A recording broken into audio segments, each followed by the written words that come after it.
Presenting the classics of Sam P. Chaladurai. Sam P. Chaladurai அவர்களின் போதனை களஞ்சியத்திலிருந்து. ஒரு கிறிஸ்தவனுடைய அடையாளம் என்ன? ஒரு கிறிஸ்தவன்கிட்ட என்ன விசேஷமாக இருக்குது? அவன் என்ன சர்ச்சில் மெம்பர்ஷிப் வாங்கிட்டாங்க, அது அடையாளம் கிடையாது. பேர் சாமியல் அப்படின்னு இருக்குது, அதில் கிறிஸ்தவனுக்கு அடையாளம். கிறிஸ்தவ குடும்பத்தில் பிறந்திருக்கிற அதில் கிறிஸ்தவனுக்கு அடையாளம். கிறிஸ்தவ பாட்டெலாம் தெரியுது நல்லா, அதில் அடையாளம். கோயிலுக்கு போகிறான், அதில் அடையாளம். பைபிள் வாசிக்கிறான், அடையாளம் இல்லை. கிறிஸ்தவனுடைய அடையாளம் என்ன? கிறிஸ்தவனுடைய அடையாளம் என்னென்னா, கிறிஸ்துவை மரித்தோர்லேருந்து எழுப்பின அந்த வல்லமை இவனுக்குள்ளே வாசம் பண்ணி கொண்டு, இவனுக்குள்ளே வேலை செய்து கொண்டு இவனை மாற்றி கொண்டிருக்கிறது. எவருக்குமே இல்லாத ஒரு காரியம் இவனுக்கு கொடுக்கப்பட்டிருக்கிறது. கிறிஸ்துவை மரித்தோர்லிருந்து எழுப்பின அந்த வல்லமை இவனுக்குள்ளே இன்றைக்கு இருந்து கொண்டிருக்கிறது. பிதாவின் மகிமையினாலே கிறிஸ்து மரித்தோரிலிருந்து எழுப்பப்பட்டது போல நாமும், அது மாதிரி நம்மளுக்கு நடந்திருக்கின்றார் ஒரு உயிர்த்தெழுதல். நாமும் புதிதான ஜீவன் உள்ளவர்களாய் நடந்து கொள்ளும்படிக்கு எப்படி சொல்கிறார் பாருங்க. அப்போ அங்கே அவருக்கு நடந்தது உயிர்த்தெழுதல், லிட்டரலாக எழுந்தார் உயிரோட. நமக்குள்ள ஒரு ஆவிக்குரிய உயிர்த்தெழுதல் இன்றைக்கு நடக்குது அப்படிங்கிறார். நமக்குள்ள அது நடக்கணும், நடந்து அதை நம்ம அறிஞ்சிக்கணும், அதை அனுபவிக்கணும்.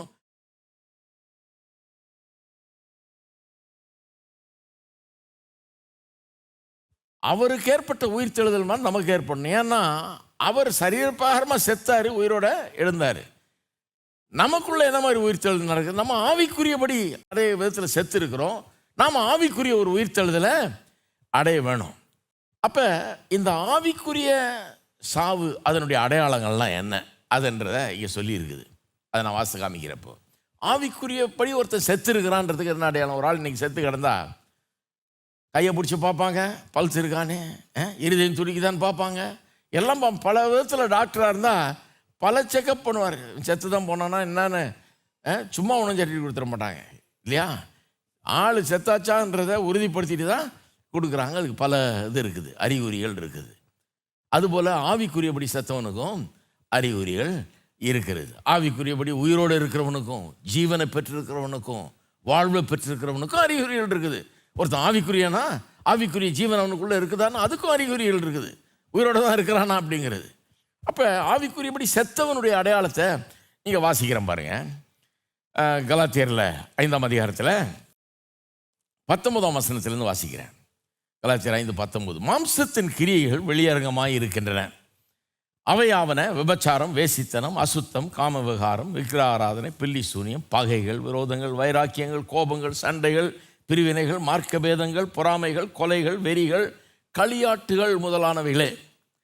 எவ்வளோ பெரிய லிஸ்ட்டை கொடுக்குறாரு பாருங்க, பக்காவாக கொடுக்குறாரு. எவனும் சிம்டம்ஸ் தெரியாதுங்க எனக்குன்னு சொல்ல முடியாது. இதுதான் சிம்டம். ஆவிக்குரியபடி ஒருத்தன் செத்து இருக்கிறான்றதுக்கு இதுதான் சிம்டம்ன்றது. சிம்டம்ஸை 2 வகையாக பிரிக்கலாம், கிளாஸிஃபை பண்ணலாம். 2 டைப்பாக. 2 டைப்பானா என்ன மாதிரி? ஒரு சில இதில் சொல்லப்பட்டிருக்கிற ஒரு சில கிட்டத்தட்ட பாதி சிம்டம்ஸ் ரட்சிக்கப்படாத, ஆண்டவரை அறியாத மக்கள் மத்தியில் அதிகமாக காணப்படும். நல்ல கவனிங்க, அதிகமாக காணப்படும். அதாவது வெறும் அவங்க மத்தியில் தான் காணப்படும், ரட்சிக்கப்பட்டவர்கள் மத்தியில் அது காணப்படாதுன்னு சொல்லலை. சில நேரத்தில் ரட்சிக்கப்பட்ட மக்கள் மத்தியிலே அதை பார்க்கலாம். ஆனால் பொதுவாக இதில் இருக்க ஒரு பாதி சிம்டம் பார்த்திங்கன்னா ரட்சிக்கப்படாத மக்கள் இடத்துல அது காணப்படும். இன்னொரு பாதி பார்த்திங்கன்னா ரட்சிக்கப்பட்ட மக்கள்கிட்ட காணப்படும். சபைகளில் இருக்கிற மக்கள், மத்தேயு, மார்க்கு, லூக்கா, யோவான்னு பேர் வச்சிருக்கிற மக்கள்,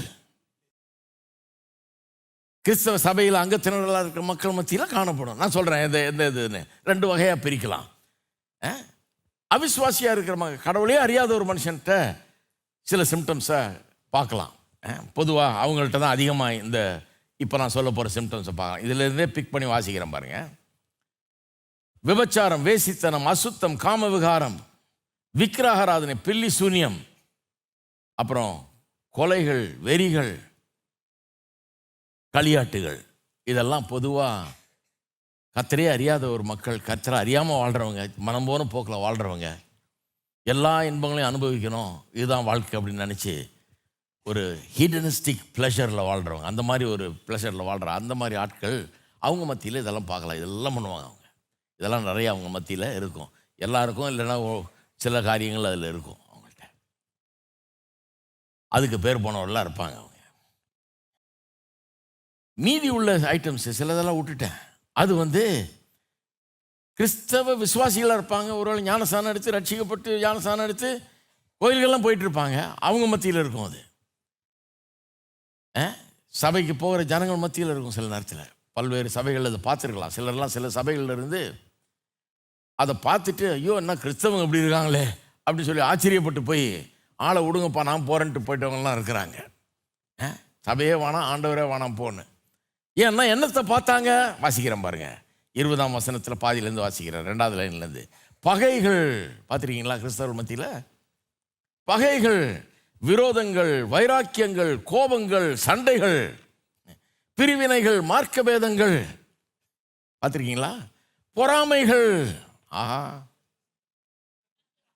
ஆமாயா கரெக்டாக சொன்னீங்க. யார்கிட்ட இருக்குதெல்லாம்? கிறிஸ்தவர் மத்தியில். ஏன்னா அவங்க வந்து மாற்றப்படலை, ஞானஸ்தானம் எடுத்துட்டாங்க. இந்த உள்ள இப்போ அந்த கிறிஸ்துவ மரித்தோரிலிருந்து எழுப்பின அந்த வல்லமை இருக்குது. ஆனால் அதை பற்றி உங்களுக்கு ஒன்றும் தெரியல, அதுக்குரிய சத்தியங்களை கேட்கறது இல்லை, விளங்கிக்கிறதும் இல்லை, மனக்கண்கள் திறக்கப்படலை, ஒரு பிரகாசம் இல்லை, ஆகவே ஒரு மாற்றமும் இல்லை. ஆகவே இதெல்லாம் இருக்குது. எதெல்லாம் இருக்குது? பகைகள், விரோதங்கள், வைராக்கியங்கள், கோபங்கள், சண்டைகள், பிரிவினைகள், மார்க்க பேதங்கள், பொறாமைகள்.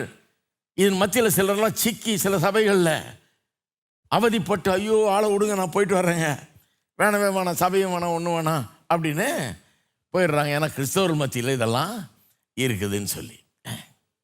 அப்போ இன்றைக்கி நம்ம சப்ஜெக்ட் என்ன? இப்படி இருக்கிற ஆட்கள் இந்த மாதிரி ஒரு நிலையில் இருக்குது. ஒருவேளை ரட்சிக்கப்படாமல் இருக்கலாம், இப்படி நான் மாஸ்டரில் சிம்டம்ஸ், அந்த சிம்டம்ஸ் எல்லாம் சிலதெல்லாம் இருக்கலாம் அவங்கள்ட்ட. அல்லது ரட்சிக்கப்பட்டவர்களாக இருந்து இப்படி மாற்றம் அடையாமல் இப்படிப்பட்ட ஒரு அவல நிலையில் இருக்கலாம். இப்படிப்பட்ட ஒரு நிலையிலிருந்து ஒரு ஆவிக்குரிய நிலைக்கு வருவது எப்படி? எப்படி அது வருது? எப்படி அந்த மாற்றம் ஏற்படுகிறது? அதுதான் பேசிக்கிட்டு இருக்கிறோம்.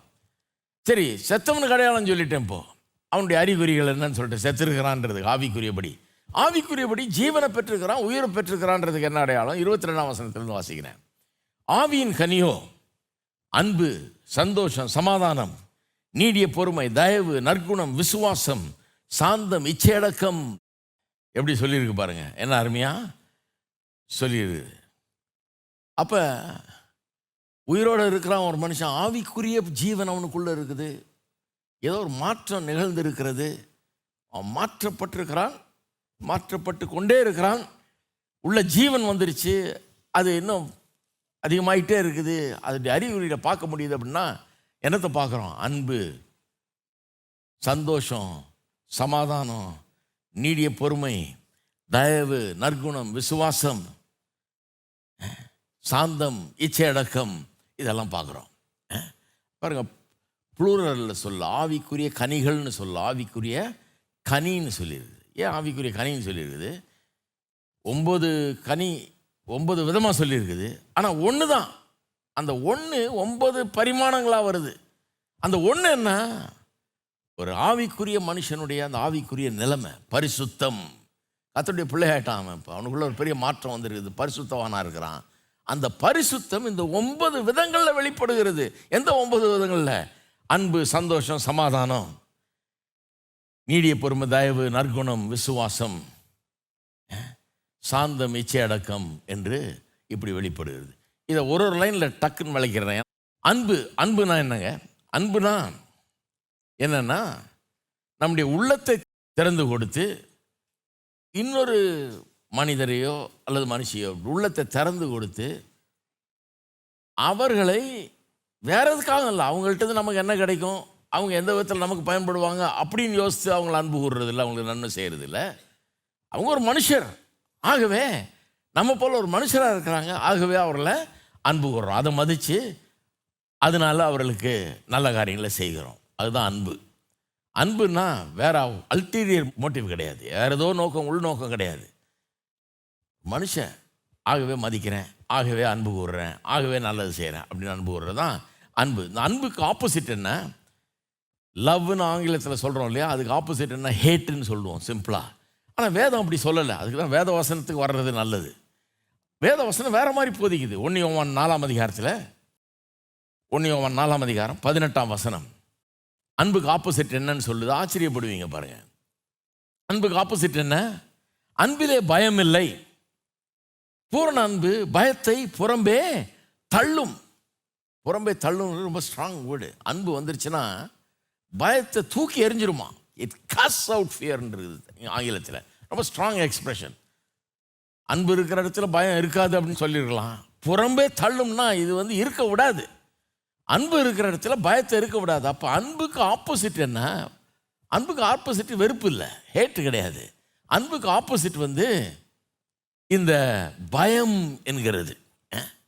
பயங்கிறது என்ன அர்த்தம்? அப்போ என்ன அர்த்தமாகிறது? ஒருவர் அன்பு கூறும்போது நம்ம உள்ளத்தை திறந்து அவரை ஏற்றுக்கொண்டு அவருக்கு நல்ல காரியங்களை செய்கிறோம். நம்ம அப்படி நம்ம திறந்து கொடுக்கும்போது நம்ம வீட்டை திறந்து விட்டா மாதிரி ஒரு ஆளை நம்பி அவன் திருடிட்டு கூட போகலாம், எல்லாத்தையும் எதையாவது தீமை செய்யலாம், ஆளை கொலைகளை பண்ணிட்டு கூட போகலாம்.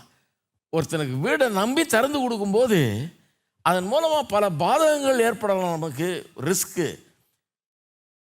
You expose your self to a vulnerability. பல ரிஸ்க் அங்கே உண்டாகலாம். ரிஸ்க் இல்லாமல் அன்பு கூற முடியாது. ஆனால் அன்பு அந்த ரிஸ்க் எடுக்குது. ஏன்னா அன்பு இடத்துல பயம் இல்லை, திறந்து கொடுக்குது. வாங்க வாங்க அப்படின்னுது. அன்பு என்ன பண்ணுது? தாராளமாக உள்ள வாங்க, நல்லா எல்லாத்தையும் அனுபவிங்கன்னு திறந்து கொடுக்குது. நம்புகிறது அன்பு. அன்பு இருக்கிற இடத்துல பயம் இருக்காது, பயம் இருக்கிற இடத்துல அன்பு இருக்காது. சிலர் அன்பு கூற மாட்டாங்க பாருங்க. ஏன் அன்பு கூற மாட்டாங்க? ஏன்னா அவங்களுக்கு பயம். நம்முடைய உள்ளத்தை புண்படுத்திட்டாங்கன்னா நாளைக்கு அப்புறம் நான் உட்காந்து அழுதுட்டு இருக்கணும். அதனால் வேணாம், அன்பே கூற வேணாம், அவங்கள்ட்ட வச்சுக்கவே வேணாம், யார்கிட்டையும் வச்சுக்கவே வேண்டாம், அப்படி போகிறாங்க. ஏன்னா அவங்களுக்கு விளங்குது இந்த வல்னரபிலிட்டி. அதாவது திறந்து கொடுத்தா ரிஸ்க் இருக்குதுன்றது விளங்குது. அந்த ரிஸ்க் எடுக்க ஆயத்தம் இல்லை. பயத்தை வச்சுக்கிறேன், அன்பு வேணான்னு விட்டுறாங்க. பயத்தை வச்சுக்கிறவங்க அன்பு கூற முடியாது. அன்பு கூற விரும்புகிறவர்கள் பயப்பட முடியாது. சரி, அவ்வளோ புரிஞ்சுக்கிட்டா போதும். ரெண்டாவது சந்தோஷம். சந்தோஷம்னா என்ன? சந்தோஷம் வந்து மனுஷனாக இருக்கிறதுனால நேசிக்கிறோம், வேற உள்நோக்கம் கிடையாது. அதே போல் ஆண்டவரை, அவர் நமக்கு என்ன செய்வார், அவரால் நமக்கு என்ன ஆகுன்றதுனால நாம் அவரில் மகிழ்கிறது கிடையாது, அவர்கிட்ட சந்தோஷமாக இருக்கிறது கிடையாது. அவர் ஆண்டவர், அவர் எல்லாத்த காட்டிலும் பெரியவர், அவர் தான் ஆண்டவர். அவர் நமஸ்கரிக்கப்படத்தக்கவர், வணங்கப்படத்தக்கவர். ஆகவே அவரில் நாம் சந்தோஷமாக இருக்கிறோம். சந்தோஷங்கிறது அவர் ஆண்டவராக இருக்கிறபடினாலே நம்ம நேசிக்கிறோம். சிலர் வந்து ஆண்டவரை கூட யூஸ் பண்ணுவாங்க, எல்லாரையும் யூஸ் பண்ணிக்குவாங்க, அப்புறம் ஆண்டவரையும் யூஸ் பண்ணிக்குவாங்க. இவங்களுக்கு ஆண்டவர்கிட்டருந்து ஏதாவது வேணும்னா உருண்டு பிறண்டு என்ன வேணா பண்ணுறேன்னுவாங்க. எத்தனை தடவை உருளுற ஆண்டவரே, எத்தனை தடவை கும்பிட்றதுனாலும் கும்பிட்றேன், என்ன வேணா பண்ணுறேன், தொங்குறதுனா தொங்குறேன், தலைகீழாக பழுதுனா பழுதுறேன், என்ன வேணா பண்ணுறேன், எனக்கு இது மட்டும் எனக்கு எப்படியாது. அதுக்கப்புறம் அவரை கண்டுக்கவே மாட்டாங்க, அந்த பக்கம் வரவே மாட்டாங்க. ஆண்டவர் வந்து அவங்களுக்கு என்னென்னா இது ஒரு யூஸ் பண்ணிக்கிறது ஆண்டவரை, அந்த மாதிரி. அது சரியானது கிடையாது. நம்ம கிறிஸ்தவர்கள் எப்படி ஆண்டவர் அன்பு கூறுறோம்? ஆண்டவர் நமக்கு நிறைய செய்கிறாரு, செய்கிறதுனால நம்ம அன்பு கூறல. அவர் ஆண்டவராக இருக்கிறார், அவர் தான் ஆண்டவர், நமஸ்கரிக்கப்படத்தக்கவர், வணங்கப்படத்தக்கவர். அவர் என்று வேற ஒருவர் கிடையாது. ஆகவே நாம் அவரை வணங்குகிறோம், அவரிலே சந்தோஷமாக இருக்கிறோம். சரி, மூணாவது சமாதானம். சமாதானம்னா என்ன? என்னுடைய ஞானத்தை காட்டிலும் நான் வந்து ஆண்டவருடைய ஞானத்தை நம்புகிறேன். ஏன்னா அவர் என்னோட பெரிய ஞானி. ஆகவே அவருடைய ஞானத்தை நம்பி அதன் மேலே எனக்கு நம்பிக்கை இருக்கிறதுனால தைரியமாக என்னுடைய வாழ்க்கையை நான் அவரிடத்தில் கொடுக்குறேன். அப்போ தான் சமாதானம் வருது. சமாதானம்னு ஒரு மனுஷனுக்கு என்னன்னு தெரியணும்னா, அவன் ஆண்டவருடைய ஞானத்தை நம்பி எனக்கு பத்தாது, ஆண்டவருக்கு தான் நான் செல்ல வேண்டிய வழி தெரியும், அவர் தான் எனக்கு சரியாக நான் நடத்த முடியும். ஆகவே என் வாழ்க்கையை நான் அவருக்கு ஒப்பு கொடுக்குறேன். இவங்க ஆண்டவருக்கு ஒப்பு கொடுக்குறீங்க, உங்களை என்ன நடக்குதுங்க? அப்போ தான் சமாதானமே வரப்போகுது. எத்தனை பேர் சொல்லுங்க, ஆண்டவரே உம்முடைய கையில் என் வாழ்க்கையை ஒப்பு கொடுக்குறேன், நீர் நடத்தும். ஆண்டவருக்கு தெரியும் பாருங்கள் எப்படி நடத்தணும்னு, எங்கே கொண்டு போனேன், எங்கே வைக்கணும், எப்படி வைக்கணும், நல்லா தெரியும். ஆண்டவரை நம்பி ஒரு ஆளும் கெட்டு போகவே முடியவே முடியாது. இந்த நம்பிக்கை உண்டாகணும். அப்போ தான் சமாதானத்தை உண்மையாக அனுபவிக்க முடியும். சரி, அடுத்தது கைண்ட்னஸ். தயவுன்னு வருது தமிழில் இல்லையா? தயவு. தயவுனா என்ன? ரொம்ப சிம்பிள். தயவுனா ஒரு தயாள மனப்பான்மை. தயாள மனப்பான்மைனா இப்படி சொல்லலாம், சில நேரத்தில் ஆப்போசிட்டை சொன்னால் தான் இது வழங்கும். தயாள மனப்பான்மைனா சின்ன புத்தி இல்லை, ரொம்ப தாராள புத்தி. தாராள புத்தினா என்ன? வேகத்தில் ஒரு வசனம் வருது இல்லையா? சந்தோஷப்படுகிறவுடனே சந்தோஷப்படுங்கள், அழுகிறவுடனே அழுங்கள். இதில் எதிர் கஷ்டம்? நான் அப்போ நினைக்கிறது என்னென்னா, பிரசங்கம் பண்ண ஆரம்பித்த காலத்தில் அழுகிறது தான் கஷ்டம். ஏன்னா கண்ணீர் விடணுமே, ஆம்பளை கண்ணீர் லேஸில் வராது, அதுதான் ரொம்ப கஷ்டம் நினைக்கிறது உண்டு. அப்புறம் தான் நான் கண்டுபிடிச்சேன், அழுகிறது ரொம்ப சுலபம். வீட்டில் ஏதாவது கெட்ட காரியம் நடக்கும்போது அக்கம் பக்கத்தில் ஒரு நாளும் ஒரு ஹலோன்னு கூட சொல்லாதவன் ஒரு சொட்டு கண்ணீர் விட்டு, என்னங்க எப்படி ஆச்சுங்க, பாவம் நான் பார்ப்பேனே, இங்கே உட்காந்துருப்பாரு, போயிட்டாரா அப்படின்னு அந்த மாதிரி கேட்டு போவான் இல்லையா? அது வரைக்கும் ஒரு வார்த்தை கூட பேசியிருக்க மாட்டான். அப்போ துக்கம் விசாரிச்சுட்டு போவான். ஆனால் நீங்கள் ஒரு வீடை கட்டி பாருங்க, அவன் அங்கேருந்து ஜன்னல்லேருந்து இப்படி பார்த்துட்டு இருப்பான். இவனுக்கு காசு எங்கேருந்து வருது? தங்க கடத்தில் ஏதோ பண்ணுறானோ? எப்படி இவ்வளோ காசு வந்து, எப்படி இவ்வளோ பெரிய வீடு கட்டினான், எப்படி இப்படி இவ்வளோ நல்லா இருக்கேன், எப்படி ஒரு கார் வாங்கி பாருங்க, ஐயோ எப்படி இந்த கார் வாங்கினான், ஏது இவனுக்கு காசு வரும், எங்கேருந்து வருது? உன்னை யாராவது கேட்டாங்களா? சின்ன புத்தி. அதாவது இன்னொருத்தன் நல்லா இருக்கிறத தாங்கிக்க முடியாது பாருங்க, அது உள்ளத்தை அஜிடேட் பண்ணிகிட்டே இருக்கும், அவனை நிம்மதியாக விடாது. அது அந்த மாதிரி ஒரு இது. அது என்ன அர்த்தம்? கைண்ட்னஸ் இல்லை, தயவு கிடையாது, தயாளம் கிடையாது, ஒரு பரந்த மனப்பான்மை கிடையாது, ஒரு சின்ன புத்தி. மற்றவன் நல்லா இருக்கிறது பிடிக்காது. கைண்ட்னஸ்னால் என்ன? மற்றவன் நல்லா இருக்கிறதுல சந்தோஷப்படுது. ஒருத்தன் சொல்கிறான் 2 லட்சம் சம்பளம் கொடுக்குறாங்க எனக்கு, அப்படிப்பட்ட வேலையில் சேர்ந்துருக்கேன் அப்படின்னா, அப்பா பாவம் எவ்வளோ ஏழை குடும்பத்துலேருந்து வந்தான், அவங்க அப்பா அம்மாலாம் ஒன்றும் இல்லாமல் தவிச்சாங்க, இவ்வளோ நல்ல வேலை சேர்ந்துருக்கானே, ஆண்டவருக்கு ஸ்தோத்திரம், ரொம்ப நல்லது, ரொம்ப சந்தோஷம் அப்படின்னு சந்தோஷப்படக்கூடிய மனப்பான்மை இருக்குது பாருங்க, ரொம்ப கஷ்டம். வீடு பிரதேசங்களுக்கெல்லாம் போகிறேன்ல, நான் பார்ப்பேன், நான் அங்கே போனால் சிலர் ரொம்ப சந்தோஷமாக இருப்பாங்க, ஏன்னா அவங்க பிள்ளை வீடு கட்டிடுச்சு அப்படின்னு சொல்லிட்டு ரொம்ப பரபரப்பாக இருப்பாங்க. சாப்பிடுங்க பாஸ்டர், அதை பண்ணுங்க. சிலர் எப்படி உருன்னு இருப்பாங்க. அவனும் இன்வைட் பண்ணி தான் வந்திருக்கிறான் ஆள், ஆனால் அவன் மூணு இருப்பான், அவனுக்கு எதுவுமே சந்தோஷமே இல்லை. நம்ம ஜெபம் பண்ணுறது கூட அவனுக்கு சந்தோஷம் இல்லை. ஆமாம், இவர் வந்துட்டார் ஜெபம் பண்ணுறதுக்கு, பெரிய வீடு கட்டான். கடைசியில் என்னன்னு கேட்டால் ஒரு இடத்துல சொல்கிறாங்க, இவருக்கும் ஒரே நாள் கல்யாணம் ஆச்சுங்க, இவர் கட்டிட்டாருன்னு இவர் கட்டலை, அதனால அவருக்கு அதை ஏற்றுக்கொள்ள முடியல. இவன் கட்டிட்டானே பாவி, எப்படி கட்டினான் இவன்? சந்தோஷப்படுறவங்க இருக்குது. அப்படி ஒருத்தன் சந்தோஷப்பட்டான்னா, உங்களுக்கு நல்லது நடந்து ஒருத்தன் சந்தோஷப்பட்டான்னா, அவன் உண்மையான ஆவிக்குரிய விசுவாசின்னு அர்த்தம். சந்தோஷப்பட முடியலன்னா அவன் இன்னும் மாறலன்னு அர்த்தம். ஒருவேளை ஞானஸ்தானம் எடுத்துருக்கலாம், சர்டிஃபிகேட் வச்சுருக்கலாம், ஆனால் ஆள் மாறலை, உள்ள மாற்றம் ஏற்பட வேண்டியது இருக்குது. ஜாகிரதையாக இருக்கணும் அவங்ககிட்ட. அவன் நெத்தியாவது கெடுக்கிறதெல்லாம் இருப்பான் இல்லையா? சரி, குட்னஸ். அடுத்தது நற்குணம் அப்படின்னு வருது தமிழில். குட்னஸ், நற்குணம்.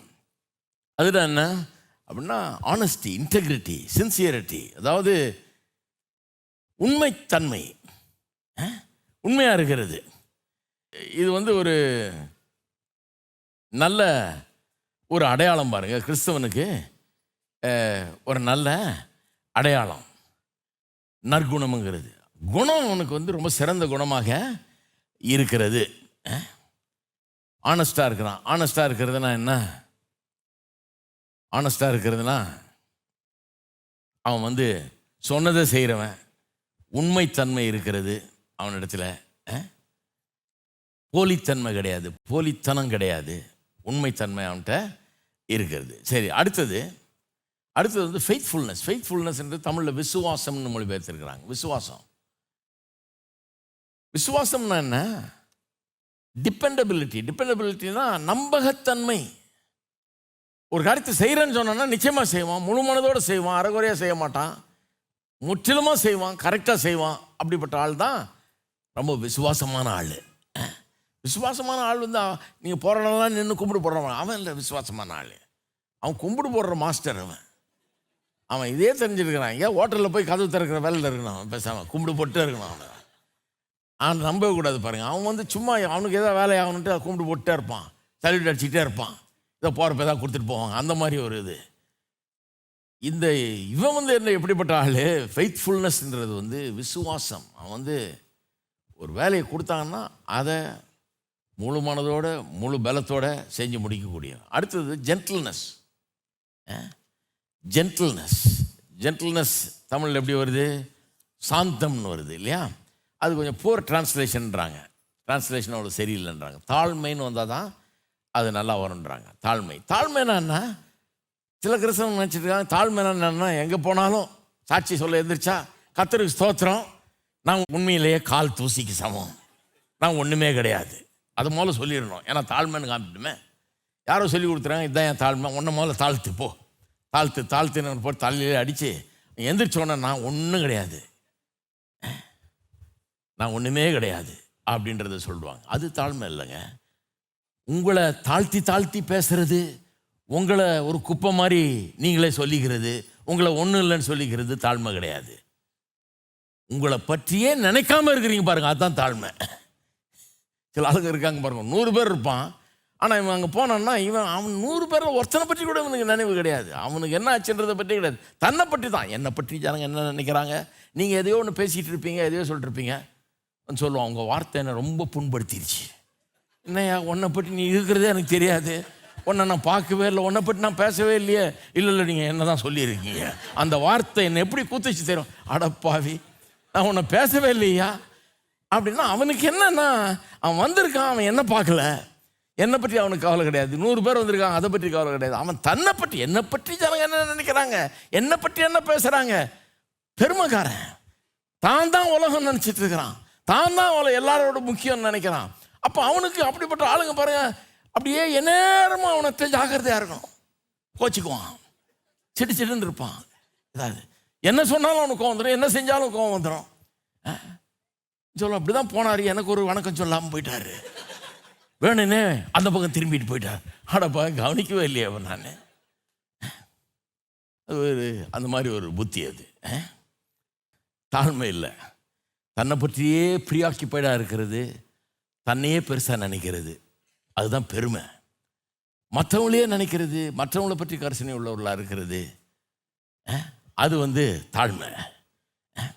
நான் தான் உலகம்னு நினைக்கிறது இல்லை.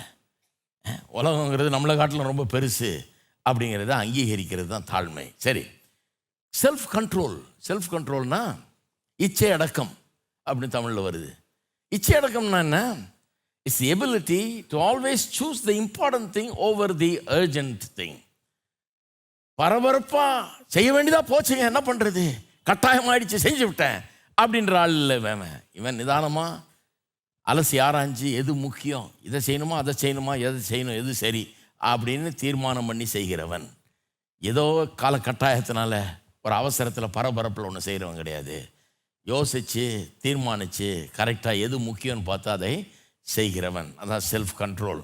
சரி, இதை ஏன் சொன்னேன்னா, இப்படி மனுஷன் இருக்கிறதுக்காக தான் ஆண்டவர் மனுஷனை உண்டாக்குனார். எப்படி இருக்கிறதுக்காக உண்டாக்கல? உபச்சாரம், வேசித்தனம், அசுத்தம், காம விவகாரம், விக்கிர ஆராதனை, பில்லி சூனியம், பகைகள், விரோதங்கள், வைராக்கியங்கள், கோபங்கள், சண்டைகள், பிரிவினைகள், மார்க்க பேதங்கள், பொறாமைகள், கொலைகள், வெறிகள், களியாட்டங்கள், அப்படி இருக்கிறதுக்காக உண்டாக்கல. அது என்ன, எப்படி அப்படி ஆனா மனுஷன்? இப்படி இருக்க வேண்டியவன் இப்படி ஆனது, எப்படி இந்த மாதிரி ஆனா? பாவம் பெருகின இடத்துல கிருபை இன்னும் அதிகமாக பெருகிச்சுன்ற, பாவம் பெருகிடுச்சு. நல்லா இருந்தவனை கெடுத்து கடவுள் ஒரு மாதிரி அவனை இருக்கணும்னு உண்டு பண்ணியிருக்காரு, ஆவியின் கனிகளோடைய அவனா இருக்கணும்னு உண்டாக்கியிருக்காரு. ஆனால் அவனை தாறுமாறாக ஆக்கி இந்த பொல்லாத காரியங்கள்லாம் செய்கிற ஒரு மனுஷனாக அவனை மாற்றி விட்டது. இப்போ ரட்சிக்கப்படும் போது இப்போ அதிலிருந்து இப்போ எப்படி வரணும்? அன்பு, சந்தோஷம், சமாதானம், நீடிய பொறுமை, இப்படி வரணும், இந்த பக்கம் வரணும். அதுலேருந்து மாறி இப்படி வரணும். அதுக்கு சொல்கிறதுக்கு தான் இதை சொன்னேன் நான். அப்போ தான் நல்லா புரியும். இல்லைன்னா இதெல்லாம் சும்மா ஒரு விளங்காத கான்செப்டாக இருக்கும். சரி,